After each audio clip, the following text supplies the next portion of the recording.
नमस्कार विद्यार्थी मित्रांनो, तुमचं परत एकदा या आपल्या यूट्यूब चॅनलवरती स्वागत आहे. आज या ठिकाणी आपल्याला ॲडव्हान्स अकाउंटचा सेकंड लास्ट चॅप्टर पाहायचा आहे, सॉलिसिटर अकाउंट्स. तर एक्झाम जवळ आलेले आहेत, त्या कारणानं आता आपण काय 4 ते 5च प्रॉब्लेम पाहणार आहोत.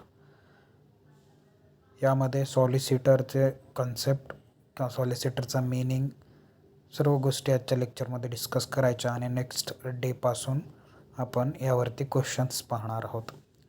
तर सॉलिसिटर म्हणजे काय? तर सॉलिसिटरला मराठीमध्ये कायदेपंडित असं म्हटलं जातं. आपल्याला समजण्यासाठी a person by law is man of law किंवा कायदेशीर किंवा वकील म्हणूया आपण थोडक्यामध्ये. पण वकील हा वेगळा असतो आणि सॉलिसिटर वेगळा असतो, जो कोर्टामध्ये प्रॅक्टिस करत नाही बट कायदे पंडित असतो, निष्णात असतो कायद्यामध्ये.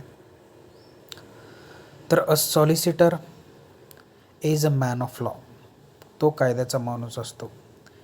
ही handle legal matters on behalf of others, तो जे काही कायदेशीर बाबी आहेत त्या कायदेशीर बाबी हँडल करतो ऑन बिहाफ ऑफ ऑदर्स, म्हणजे दुसऱ्याच्या वतीनं त्यांच्या कायदेशीर बाबी हा स्वतः सॉलिसिटर हँडल करतो.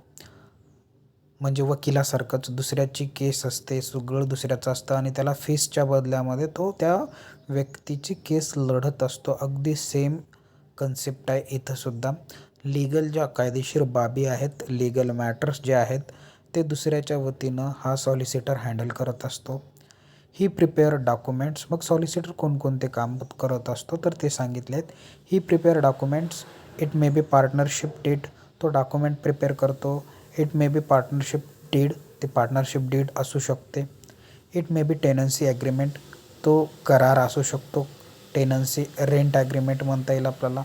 It may be company memorandum or articles, किंवा तो कंपनीचे मेमोरंडम किंवा आर्टिकलसुद्धा बनवत असतो. नेक्स्ट, ही कंडक्ट नेगोशिएशन, तो नेगोशिएटर म्हणून सुद्धा काम करत असतो. It may be purchase or sale of property, मग ते परचेस किंवा सेल एखाद्या प्रॉपर्टीची करायची असेल तर त्या ठिकाणी तो नेगोशिएटर म्हणून सुद्धा काम करत असतो. It may be for purchase or sale of business, मग किंवा तो बिझनेस परचेस किंवा सेल करायचा असेल तिथंसुद्धा तो नेगोशिएटर म्हणून काम करू शकतो. ही परचेस किंवा he prepare cases for filing lawsuit, he केसेससुद्धा फाईल करू शकतो, एखाद्या कोर्टामध्ये दावेसुद्धा दाखल करू शकतो. The lawsuit may be recovery of dues, मग हे सूट्स किंवा हे दावे कशाच्या संदर्भात असू शकतात तर रिकव्हरी ऑफ ड्यूज, कोणाकडून येणं असेल तर त्या ठिकाणी त्यावरती दावा दाखल करू शकतो, केस करू शकतो. They may be for compensation for a breach a contract, आणि जर कोणी कॉन्ट्रॅक्ट ब्रीच केला असेल, कॉन्ट्रॅक्ट तोडला असेल तर त्या बदल्यामध्ये त्याच्या कंपन्सेशनसाठी सुद्धा तो कोर्टामध्ये दावा दाखल करू शकतो. ही गिव्ज अ लीगल ॲडवाईस, तो कायदेशीर सल्लेसुद्धा देत असतो. It may be on changing the article of association, मग आर्टिकल ऑफ कंपनीच्या आर्टिकल ऑफ असोसिएशनमध्ये जर चेंज करायचा असेल तर त्यामध्ये सुद्धा तो ॲडवाईस देत असतो. It may B regarding a minor partners into partnership firm, जर एखाद्या मायनरला, जो मायनर म्हणजे कोण, a person who is below 18, असा व्यक्ती की ज्याचं वय 18पेक्षा खाली आहे आणि कायद्याच्या दृष्टिकोनातून मायनरला शक्यतो पार्टनर करता येत नाही, पण कायदेशीर बाबी पूर्ण करून त्याला पार्टनर्स म्हणून पार्टनरशिप डीडमध्ये किंवा पार्टनरशिप फर्ममध्ये त्याला घेता येत असतं. पण त्याच्यावरती वेगवेगळे असतात, ते पार्टनरशिप फर्ममध्ये आपण पाहिलेलं आहे. पण या संदर्भात सुद्धा तो लीगल ॲडवाईस देऊ शकतो, कशा पद्धतीनं मायनर्सला पार्टनरशिप फर्ममध्ये एंट्री भेटत असते या रिगार्डिंग. वरील सर्व गोष्टीवरून काय काय लक्षात आलं आपल्याला की हा कायद्याचा माणूस आहे, तो दुसऱ्याच्या वतीनं लीगल मॅटर्स जे आहेत, कायदेशीर बाबी ज्या आहेत त्या हँडल करत असतो. तो इतरांना डॉक्युमेंट प्रिपेअर करून देत असतो. तो नेगोशिएटर म्हणून काम करत असतो, तो म्हणजे सॉलिसिटर. तो कोर्टामध्ये दावेसुद्धा दाखल करत असतो, लीगल ॲडवाईससुद्धा देत असतो. मग एवढं सारे काम तो काय फुकट करतो का रे दुसऱ्याच्या वतीनं? काहीतरी कोणीही काम फुकट करतं का आजच्या जनरेशनमध्ये, आजच्या युगामध्ये? तर कोणीही फुकट काम करत नाही. तर या ठिकाणी त्याच्या बदल्यामध्ये त्याला फीस भेटत असते, म्हणून त्या ठिकाणी तो अशा पद्धतीचे काम करत असतो. फ्री कोणीही काम करत नाही. Of course everything is for a fee. सगळं काही जे करतो ते सर्वच्या सर्व फी भेटावी, पैसा भेटावा या हेतूनं सॉलिसिटर करत असतो. So solicitor conduct negotiation, draft document, prepare cases for lawsuits and legal advices. Generally, solicitors do not practice at court. They perform work office in law. Generally काय असतं, सॉलिसिटर कोर्टामध्ये जाऊन वकिली करत नाहीत, तर ते त्यांच्या ऑफिसमधूनच हे वरील सांगितलेले जे कामे आहेत ते कामे हे सॉलिसिटर करत असतो. नेक्स्ट काय सांगितलं आहे, the person who come to the solicitor for such legal matters are called as clients. MCQसाठी लक्षात ठेवा. The person who come to the solicitor, असा व्यक्ती जो सॉलिसिटरकडं आलेला आहे, वरील सर्व जे काम सांगितले तो कोणतंही काम घेऊन जर सॉलिसिटरकडे एखादा व्यक्ती येत असेल तर त्याला क्लायंट्स असं म्हटलं जातं. MCQ परफेक्ट लक्षात ठेवा. The person who come to the solicitor for such legal matters are called client. अशा कोणत्याही कामासाठी जर एखादा व्यक्ती सॉलिसिटरकडे येत असेल तर त्याला क्लायंट्स असं म्हटलं जातं. ज्याप्रमाणे आपण ट्रेडरला कस्टमर राहतात, बरोबर आहे, ट्रेडरला कस्टमर राहतात, अगदी त्याचप्रमाणे सॉलिसिटरला क्लायंट्स राहतात. उदाहरणामध्ये आपल्या किराणा दुकानामध्ये, किराणा दुकान जे असतं त्याच्यासाठी आपण जर गेलो किराणा दुकानामध्ये तर त्या व्यक्तीसाठी आपण कोण असतो, ग्राहक. अगदी सेम सॉलिसिटरकडे जर एखादा व्यक्ती अशा केस घेऊन गेला असेल तर ते सॉलिसिटरसाठी तो त्याचा ग्राहकच राहतो, बट त्याला कायदेशीर भाषेमध्ये क्लायंट असं म्हटलं जातं. Just trader has a customer as like a solicitor has a client. सॉलिसिटरला क्लायंट असतं. Next, solicitor main income is his fee. सॉलिसिटरचं मेन काय इन्कम आहे रे? सॉलिसिटरचं मेन इन्कम आहे क्लायंटकडून भेटणारी फीस. फुकट काम करत नाही, त्या व्यक्ती जो आला आहे त्याच्याकडं त्या व्यक्तीकडून पैसे चार्ज करत असतो आणि त्या पैशालाच फीस असं म्हटलं जात असतं. This is known as profit cost. आणि त्याच पैशाला फीस रिसिव्ड जे होते क्लायंटकडून त्या पैशाला प्रॉफिट कॉस्ट असं म्हटलं जातं. MCQसाठी हे सुद्धा लक्षात ठेवा. सॉलिसिटर मेन इन्कम काय, फीस आहे आणि त्या फीसलाच काय म्हटलं जातं, प्रॉफिट कॉस्ट म्हटलं जातं. काय म्हटलं जातं, profit cost. It shows on the credit side of profit and loss account.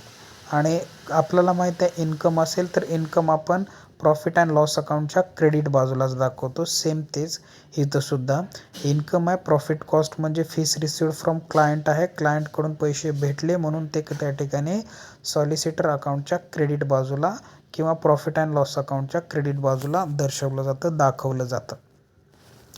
Next पुढं सांगितलं, a solicitor expenses consist of expenses of his own office and expenses to on behalf of the client. सॉलिसिटरचे जे काय expenses असतात त्या एक्सपेन्सेसमध्ये दोन पद्धतीचे expenses असतात. एक त्याच्या स्वतःच्या ऑफिसचे एक्सपेन्सेस, पोस्टेज असेल, स्टेशनरी असेल, आणि दुसरे क्लायंटच्या वतीनं केले जाणारे खर्च.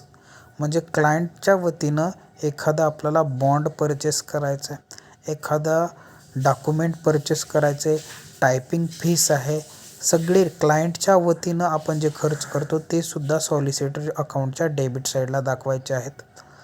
The expenses on behalf of client consist of purchase of stamp papers, postage, typing charges, travelling expenses etcetera. म्हणजे क्लायंटच्या वतीनं जे आपण खर्च क्लायंटच्या वतीनं सॉलिसिटर जे खर्च करतो त्या खर्चामध्ये कोणकोणते खर्च इन्क्लूड होतात, तर purchase of stamp papers, purchase करणं stamp paper, postage, typing charges, travelling expenses. Sir travelling expenses कसं काय? तर कोर्टामध्ये जायचं आहे, कोर्ट आहे मुंबईला हायकोर्ट, त्या ठिकाणी जायचं आहे, तर लातूरचा सॉलिसिटर तिथंपर्यंत क्लायंटच्या वतीनं जातो आहे, तर तो सुद्धा खर्च ट्रॅव्हलिंग एक्सपेन्सेस या ठिकाणी सॉलिसिटरचा किंवा तो क्लायंटचा आहे पण सॉलिसिटरमध्ये लिहिला जातो. नेक्स्ट पुढं पाहूया. When the work is completed the solicitor prepare bill and send it to the client. आणि ज्यावेळेस ते केस संपते किंवा तो ॲडवाईस द्यायचं संपतं, सगळं काही ज्या गोष्टी झालेल्या होत्या त्यापैकी एक जो क्लायंट कोणत्या तरी एका गोष्टीसाठी आला असेल आणि ते वर्क कंप्लीट झालं असेल, तर सॉलिसिटर एक बिल प्रिपेअर करतो. ज्या पद्धतीनं आपल्याला माहिती आहे, आपण एखादी वस्तू परचेस केली आणि ज्यावेळेस आपण त्या डीमार्टच्या किंवा आपण कोणत्याही त्या शॉपच्या बाहेर जात असतो, त्यावेळेस तो दुकानदार, तो शॉपवाला आपल्याला बिल देत असतो. सेम त्याप्रमाणे सॉलिसिटरसुद्धा वर्क कंप्लीट झाल्यानंतर एक बिल प्रिपेअर करतो आणि तो क्लायंटला पाठवत असतो. The bill shows the details of expenses on behalf of the client and fees for his on service. आणि त्या बिलामध्ये 2 गोष्टी मेन्शन केलेल्या असतात, एक्सपेन्सेसचं पूर्ण डिटेल आणि त्या सॉलिसिटरची fees. The client make payment due course. The bill total bill is known as bill of cost. एकत्रित टोटल बिलाला बिल ऑफ कॉस्ट म्हटलं जातं. आणि the part of bill of cost is known as profit cost. आणि जो काही बिलाचा part राहतो फीसचा, त्याला आपण फीसच्या पार्टला प्रॉफिट कॉस्ट असं म्हटलं जातं. म्हणजे टोटल बिल, आता सगळं सांगायचं म्हटलं तर एक बिल घ्या, त्या बिलामध्ये सर्व एक्सपेन्सेस नाही, सगळ्यात खाली त्याची फीस, तर सगळ्यावरचे एक्सपेन्सेस सोडून द्या आणि खालचा जो पार्ट आहे त्याची फीस चार्ज केलेला, त्या फीस चार्ज केलेल्या पार्टला प्रॉफिट कॉस्ट असं म्हटलं जातं. Only the profit cost is income of the solicitor. आणि प्रॉफिट कॉस्टच त्याचं इन्कम राहणार आहे. एक्सपेन्सेस तर एक्सपेन्सेसच आहेत. Next, books of accounts. कोणकोणते बुक्स ऑफ अकाउंट्स मेंटेन करावे लागतात सॉलिसिटरला? कॅशबुक मेंटेन करावं लागतं, पेट्टी कॅशबुक मेंटेन करावं लागतं, क्लायंट डिस्बर्समेंट लेजर बनवावं लागतं, bill of cost book ledger, clients ledger, general ledger, work in progress, bill of cost and profit cost इत्यादी सर्व काही मेन्शन करावं लागतं. बट आपल्याला हे काहीही प्रिपेअर करत बसण्याची आवश्यकता नाही. या ठिकाणी आपल्याला प्रिपेअर काय करावं लागतं, तर फायनल अकाउंट ऑफ सॉलिसिटर, याच्यामध्ये फक्त 2च गोष्टी या ठिकाणी आपल्याला प्रिपेअर कराव्या लागतात, profit and loss account and balance sheet. 2च गोष्टी, एक म्हणजे प्रॉफिट अँड लॉस अकाउंट आणि दुसरी म्हणजे बॅलन्स शीट.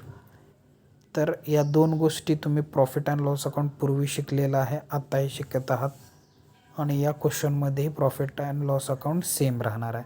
आणि बॅलन्स शीट तर सर्वांना माहीत आहे, लायबिलिटी साईड, असेट साईड एवढंच राहणार आहे. ओके, तर ते आपण बघणारच आहोत पुढं चालून. पण याच्यामध्ये थोडेसे 2-3 आयटम वेगळे आहेत, त्याचे रेकॉर्डिंग तुम्हाला व्यवस्थितरित्या मी ज्यावेळेस प्रॉब्लेम सांगणार आहे त्यावेळेस समजावून सांगेलच. रेकॉर्डिंग थोडीशी वेगळी आहे 2-3 आयटम्सची, त्या आयटमची रेकॉर्डिंग वेगळी आहे. फक्त लक्ष देऊन बघा ज्यावेळेस क्वेश्चन चालू होईल त्यावेळेस. ओके, तर हा प्रोफॉर्मा असेल, याची PDF तुमच्या ग्रुपवरती पाठवणारच आहे.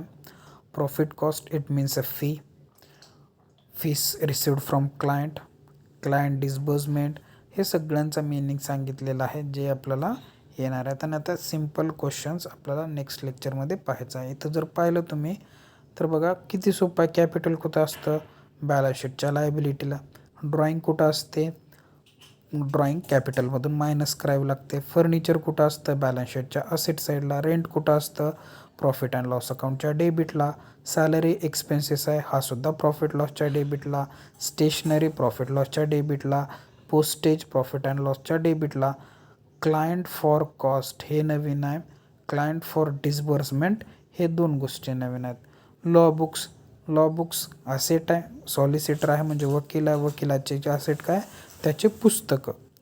आणि आताच मी प्रॉफिट कॉस्ट थोड्या वेळापूर्वी डिस्कस केलं आहे. प्रॉफिट कॉस्ट म्हणजे दुसरं तिसरं काय नाही, तर मेन इन्कम आहे सॉलिसिटरचं प्रॉफिट अँड लॉस अकाउंटच्या क्रेडिट साईडला दाखवायचे. कॅश इन हँड असेट्सला, कॅश ॲट बँक असेट्सला, कॅश ॲट बँक असेट्सला. आणि ॲडिशनल इन्फॉर्मेशनमध्ये 2 सांगितल्या आहेत. सॅलरी आउटस्टँडिंग आहे. सॅलरी आउटस्टँडिंग असेल तर सॅलरीमध्ये ॲड करा आणि आपल्या बॅलन्स शीटच्या लायबिलिटी साईडला टाका. डेप्रिशिएशन काढा म्हणते ते फर्निचरवरती आणि लॉ बुक्सवरती. फर्निचरवरती 5% मायनस करा, लॉ बुक्सवरती 10% मायनस करा आणि प्रॉफिट अँड लॉस अकाउंटच्या डेबिट साईडला टाका. ओके, तर या ठिकाणी